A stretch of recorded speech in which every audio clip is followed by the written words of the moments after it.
Hi everybody, I'm Chris and welcome to Retro Ratchet. So this video is going to be about the Rover SD1 and it's part 18. So 18 videos we've had on that car already.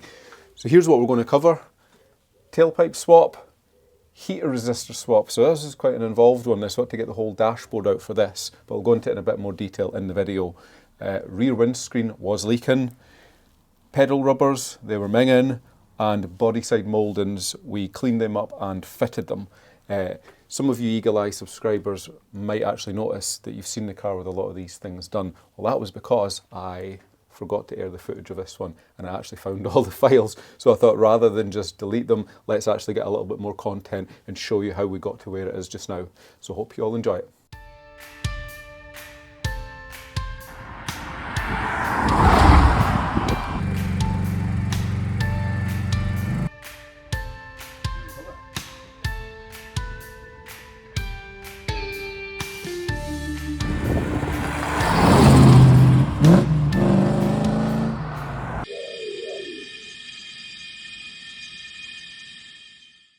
Next job on SD1, this is something I've been looking forward to doing for a long time. Switching out this tailpipe for what I deem as a much better design. The original design just looks a little bit bigger, so this should just be a straight swap. Mount should be the same. It's just a case of getting that old rusty clamp off and switching them out because that looks horrendous.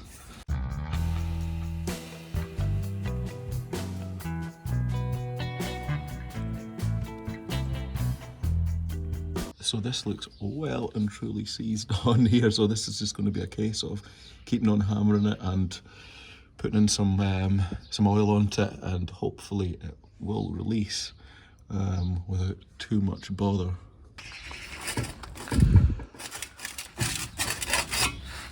Easy as that, or did I cut out the last half hour? And it's finally off. There we go. Maybe we'll be able to sell that, don't know. What do you all think then? 100 times better than that very peculiarly shaped one that came off it. So leave that there. Either the skip or someone will buy it. Oh, that's pretty good. So let's see how it sounds.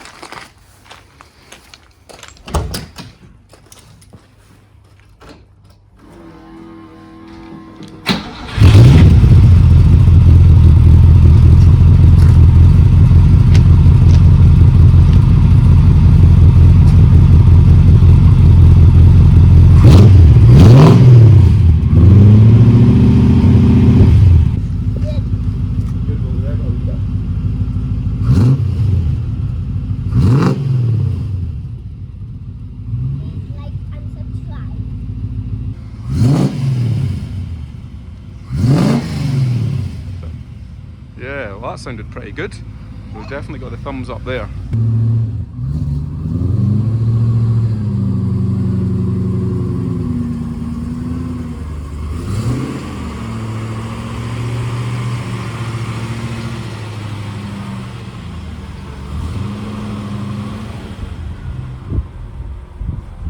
Right, so today's project, we're going to take a closer look at what's going on with the heater fan on SD1.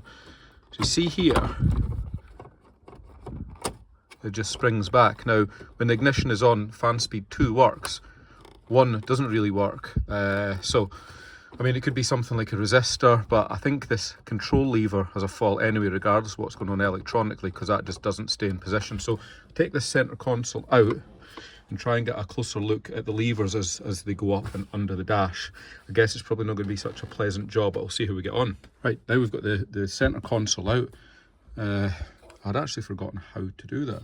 Noticeable little gap there as well right through. I must be missing something that insulates that. But anyway, back onto this. So I've got the fascia off. I was a little bit unsuccessful in doing that, as you will see here. So it's so brittle that, you know, just cracked. That bit was already damaged and this is all pretty worn, so I'm going to have to see if I can get a replacement one of these, but I gather they are quite rare. We'll get back to that another time. Now this just seems to link round to this rod here that then goes up.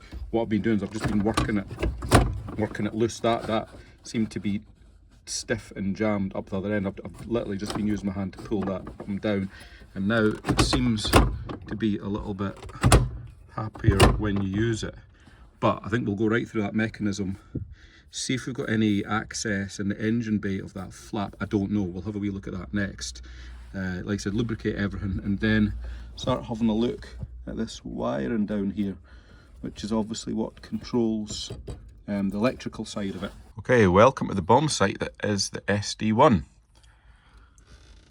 This was the last thing we were on with, was this otter switch here for the fan heater.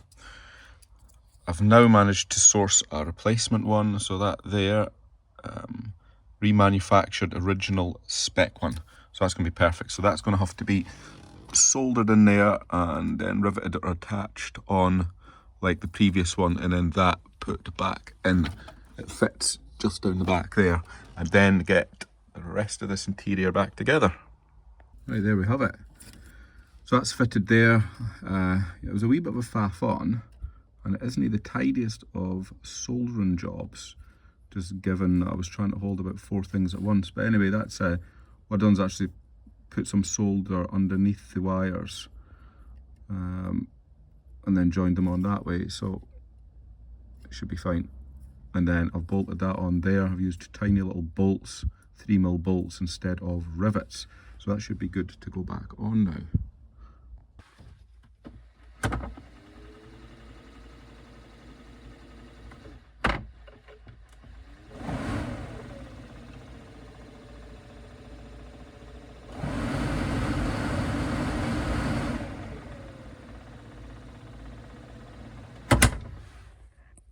So as you can see, the dashboard is now safely back in the car in one piece. I've done about one piece. Various little things went wrong along the way. I've still to finish off putting together everything under there.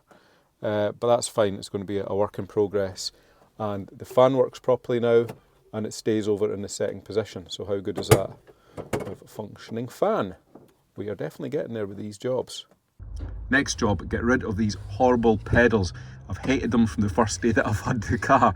They just look really tatty. So I've got some original ones here. Hopefully just be a case of taking these Allen bolts out, switching them over, job done.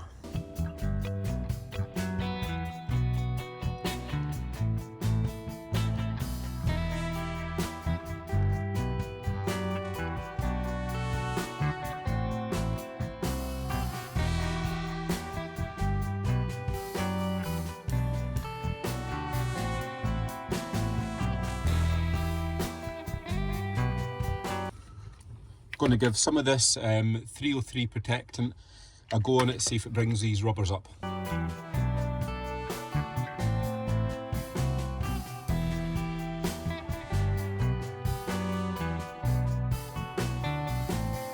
So think if I repeat this in the summer and get those little bits, those grooves all cleaned out, you know, they will look spot on. So here we have it, guys. What happens when somebody doesn't know what they're doing when they're fitting a rear window? You can see everything pouring in down there. It's all sitting along there. And yeah, we have a swimming pool in a boot and it's just been welded. So it's awesome. Yeah, so be careful who you get to do these jobs. Right, and here we have the finished article. So we actually got a professional out to reseal the back screen. He managed to do it. It was quite neat what he done. He used this here. This butyl, I don't know if you make that out, it's like a butyl sealant. It doesn't actually harden. And then all I've done is managed to get it right the way around the perimeter of the seal on both sides, and then the same on the inside. And I have had the car outside and it's not leaked, so that was great. We didn't have the rigmarole of trying to get the glass out without damaging it. So perfect job for that one. And well, on the topic of glass, there was a second attempt at replacing the front screen, which was far more successful. The first attempt wasn't very good.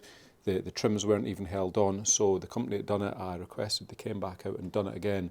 And this time we have a much better job, apart from the pen marks there, which I will need to clean off. So it looks a lot tidier with its trims and new glass. So we're all good in the glass front now. We're going to have a go at cleaning up these door mouldings, or whatever you call them. They were never ever refitted after the paint job, so plan is to try and get the old adhesive strips off.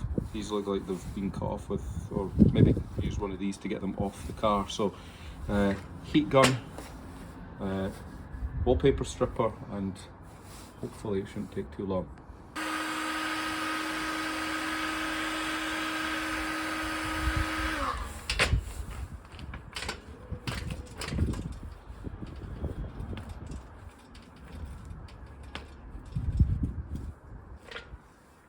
This is looking like it's going to be a really pleasant job.